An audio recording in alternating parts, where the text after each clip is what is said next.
Major movements. The cabinet meets on Grand Bahama and crucial talks on the future of that island high on the agenda. Carnival costs. The bill for Junkanoo Carnival released. University upgrades. College of the Bahamas enhancements hope to move it closer to the next level. Find out the plan. The Bahamas Tonight. The National Report starts now. In HD.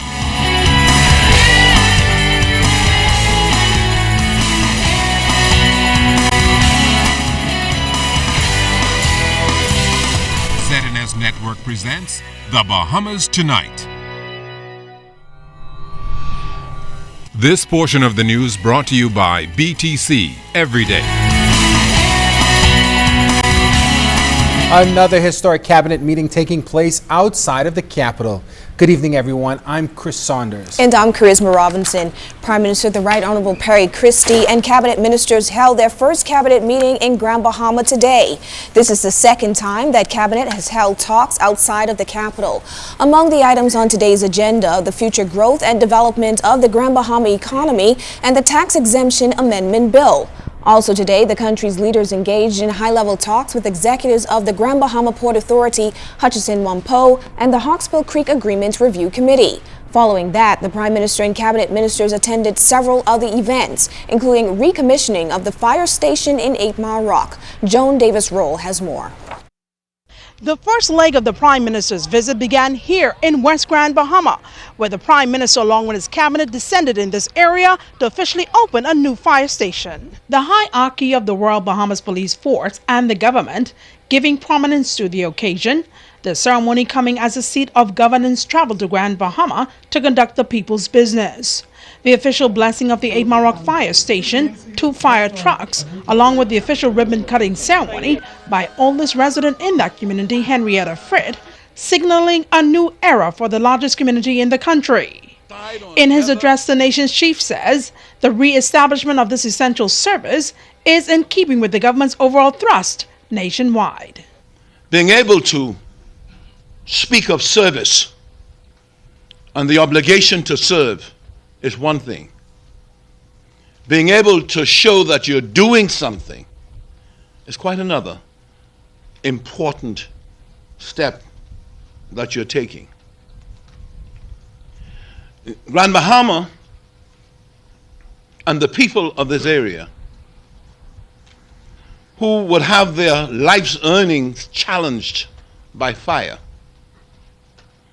that being able to have effective fire equipment more readily available to address emergencies is a significant step forward for this community. The nation's leader also addressed the need for the government to provide the additional financial resources required to help sustain these emergency appliances and develop other such facilities. I think it's important that when you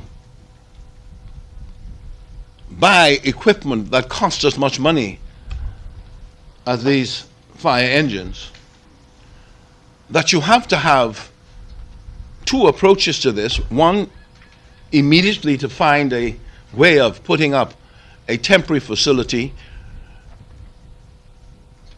and then 2, to plan the real facility. Joan Davis-Roll, ZNS Network News. The early update from the 4-party talks happening in China over the stalled Baha Mar project appears positive. In a statement released moments ago, the government said the talks so far have resulted in considerable progress on the commercial terms of an agreement between Baha Mar and China Construction. The remaining major point of difference between the parties is Baha Mar's refusal to provide their part of a guarantee required by the China Exim Bank to secure a commitment for additional lending to enable completion of the project. The statement pointed out that the negotiations were frank and cordial, conducted in an impartial manner, presided over by the Attorney General, the Honorable Alison Maynard Gibson. In the statement, the Attorney General reiterated the government's objective of seeing the project completed and the mega resort opened as soon as possible. The statement says the government prefers agreement between the parties, which is why the Prime Minister asked the delegation to return to Beijing for a second attempt at a negotiated settlement in the context of four-party talks. Useful bilateral discussions were held between the parties on the way forward for completion of the project as soon as possible. The new financing proposed for Baha Mar would include $200 million in new lending by the China Exim Bank over and above the amount still available under its existing credit facility.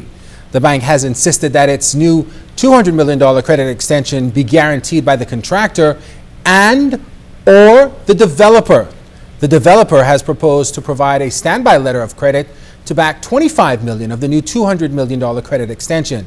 The contractor, China Construction America, has offered to guarantee the remaining $175 million on the condition that it receives a corresponding guarantee by the developer. In the most recent discussions, the contractor has agreed that the amount of the guarantee could be limited to $100 million. The developer has declined to provide any guarantee apart from the $25 million letter of credit and has proposed as an alternative that the government provide the China Exim Bank with a sovereign guarantee of up to $175 million in place of any guarantee by the contractor. The talks, though, ended with the parties agreeing to continue discussions among themselves. It was understood, however, that in the meantime, the parties might still continue to pursue other legal options. We understand, though, that the Bahamas delegation is on its way back to the Bahamas, where it will brief the Prime Minister and Cabinet at its earliest opportunity.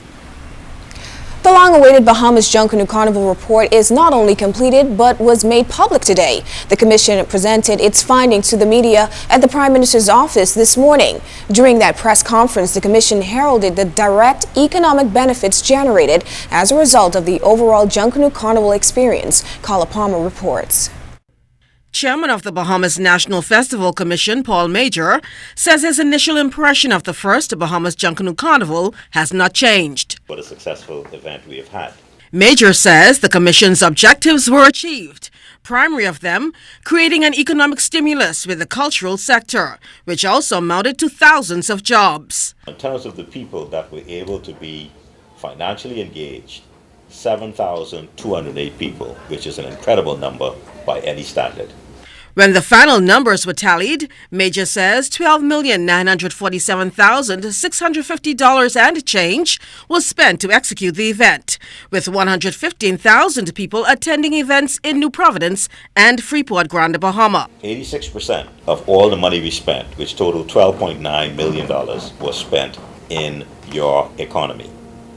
Bahamians and Bahamian companies received 86% of $12.9 million, which totaled, again, Nassau, 580 small businesses, SME, small and medium enterprises, received $9.9 million as a result of the economic activity generated by the Bahamas Junkanoo Carnival. In Grand Bahama, 310 SME vendors, and we have them name by name and amount by amount as to who got what.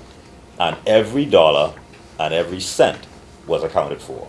So $1.2 million was spent in the Grand Bahama economy, which needed it very badly. With this being the first Junkanoo Carnival, Major says they have learned some lessons. We obviously have to revamp the vendor coordination matter, because people at the extremities just weren't able to make the money because everybody gravitated toward the center. We got to reduce the number of vendors and provide a greater variety of food and beverage products. We need to significantly increase the number of bars because people have to wait an hour, they tell me in some cases, to get a drink. We need to review the design of the village to ensure that there's equal distribution of economic opportunity for everyone that comes into the zone. We need to review the multiple stage format because I don't think there was enough activity and action, we don't feel, on all of the stages all the time.